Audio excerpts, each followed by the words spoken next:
Happy mother's day. তোমাকে বিকালবেলা offer দেবো, যাবা তুমি ঘুরতে?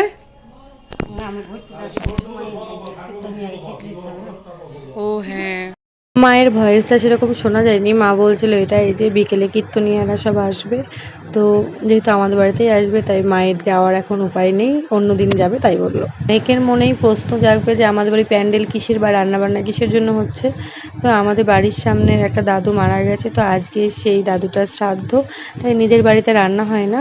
আর যেহেতু আমরা সামনাসামনি বাড়ি, ওই জন্য আমাদের বাড়িতে মানে উঠোনে অনেকটা স্পেস আছে বলে আমাদের বাড়ি রান্নাবান্না হচ্ছে। তো আমার একটা পার্সেল আসলো, পার্সেলটা আমার এসেছিলো ফাউন্ডেশন, আর আমি হাতের কাছে কোনো কাঁচি টাচি কিছু খুঁজে পাইনি, তাই পেন দিয়ে খোঁটরাচ্ছিলাম। তা বেশ ভালোই এসেছে, তোমরা তো দেখতেই পাচ্ছ। দেখি মুখটা একটু দেখি, বাবা তাকাও একটু দেখি। তো বাবা তরকারি করছিল, কারণ আমরা বাড়িতে রান্না করে খাবো আমি আর বাবা। তো শ্রাদ্ধ বাড়িতে মানে খাবো না আমরা, এমনটা নয় যে আগে থেকেই খাই না, আমরা আগে খেতাম কিন্তু এখন খাই না একটু প্রবলেমের জন্য। তো আজকে অনেক সকালে স্নান করেছি, ঘুম ঘুমও পাচ্ছিল। তো আমি চিড়ে দই খেয়ে একটু শুয়েছিলাম, তো দোয়েল বললো যে ম্যাগি খাবে, কারণ দোয়েলের তো খাওয়া হয়েছিল না। তো উনি আবার এমনি ম্যাগি খান না, একটু ভাজা ভাজা টাইপের, আলু পেঁয়াজ এসব দিয়ে খান। তো যাই হোক, ওই জন্য আমি একটু আলু কুটে দিচ্ছিলাম আর কি। তো ভিডিওটা এডিট করতে গিয়ে দেখলাম আমার কোনো ভয়েস আসেনি। তো এখানে আমি বলছিলাম যে আজকে যেহেতু মাদার্স ডে, তো আজকে বিকেলবেলায় মাকে নিয়ে একটু বেরোবো ভেবেছিলাম, কিন্তু মা তো বেরোচ্ছে না, তাহলে এবার ভেবেচিন্তে দেখা যাক কী করা যায়।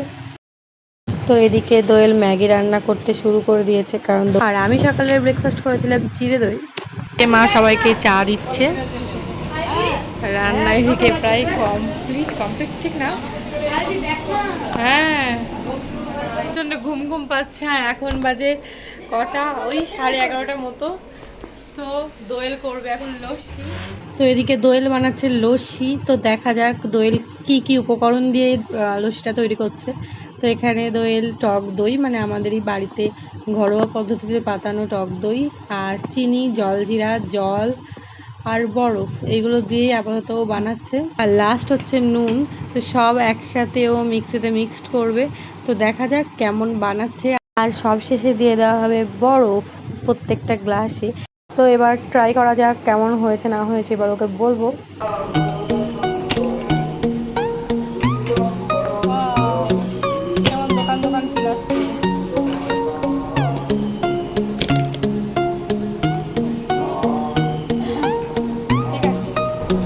জলজিরাটা আরেকটু হতো, মানে আর দিতে হতো। আছে আগে দে।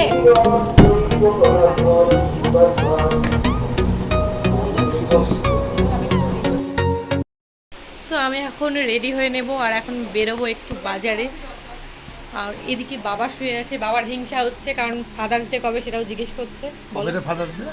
জুন মাসে, দেরি আছে।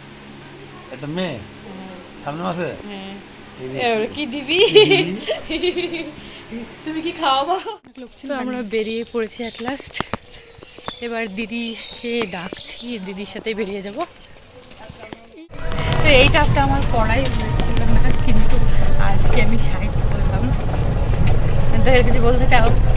আমরা যাচ্ছি গাইস মেঘনা পার্কের উদ্দেশ্যে। আর তো যাবি নাকি দেখ।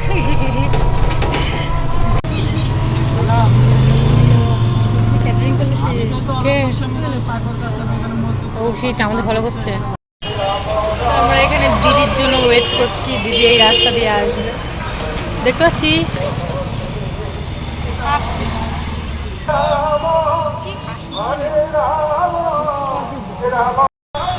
এই চিনি, তোর জন্য ওয়েট করছি, তুই আসছিস নি? সেজছিস কেন? তুই তো সেজছিস, তোকে দেখে মনে হচ্ছে। ই বাবা পাতলা গেছে। এই চিনি হাই। এই চিনি মুড আপ নাকি? মাদার্স ডে করেছিস? আমি তো জিন্স পরতাম। এই মাদার্স ডে করেছিস? ও মা, আজকে মনে হচ্ছে হালখাতা। ভালোই হলো, ভালো দিন এসেছে। তো প্রথমেই চলে এসেছিলাম বিমান বস্ত্রালয়ে, কারণ দিদি দুটো শাড়ি নেবে, একটা হচ্ছে কাকিমা মানে দিদির শাশুড়ি আর মায়ের জন্য। আর সব থেকে বড় কথা, দোকানে গেলেই চিনি আমার দায়িত্বে না হলে দৈরের দায়িত্বে চলে আসে।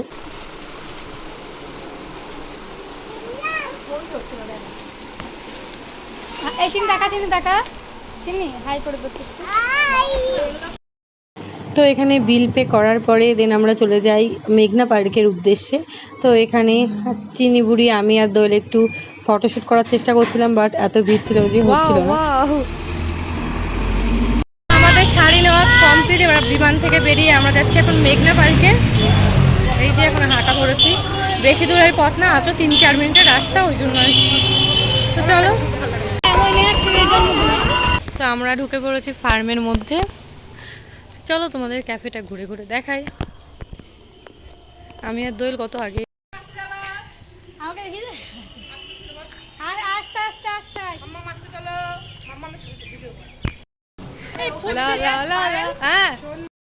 তো প্রথমে আমরা চলে আসি এই আইসক্রিমের এখানে। তো এখানে একটা নতুন জিনিস ট্রাই করলাম, আগে কোনোদিন খাইনি। তো দিদি বললো যে ওরা দীঘায় খেয়েছে, এটা বেশ ভালো, তো ওটাই ওই জন্যই ট্রাই করলাম। তো এই আইসক্রিমটার নাম কি সেটা ভুলে গেছি, এই মুহূর্তে মনে পড়ছে না। তো তোমরা জেনে থাকলে অবশ্যই কমেন্ট করে জানাও। আর কিভাবে বানাচ্ছে তোমাদের সাথেও আমি শেয়ার করলাম ছোট্ট করে।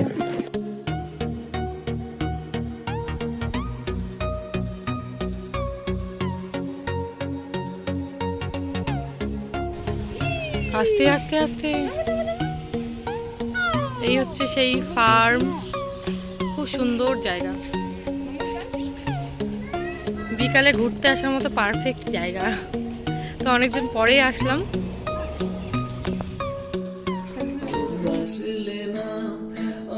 আমার কাছে দিন ফুরালেও আসলে না।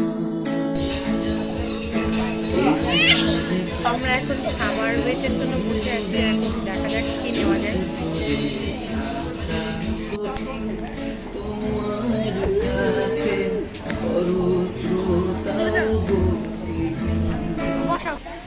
মাম্মা এই দেখ না, কি বলছে মামাই দেখে।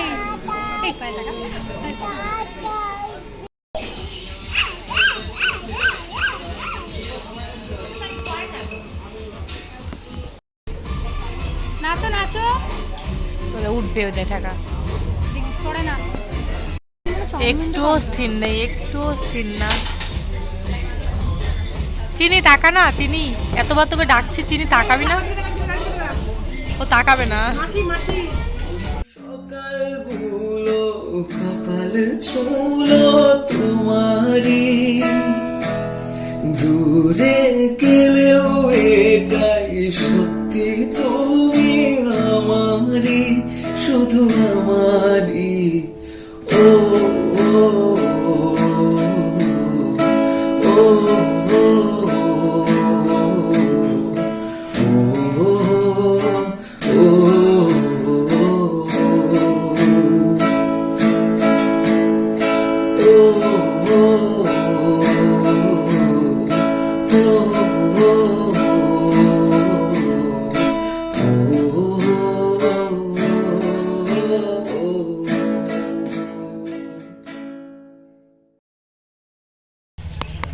আমরা এখন বাড়ি যাব, তার আগে এক পাক ঘুরে নিচ্ছি।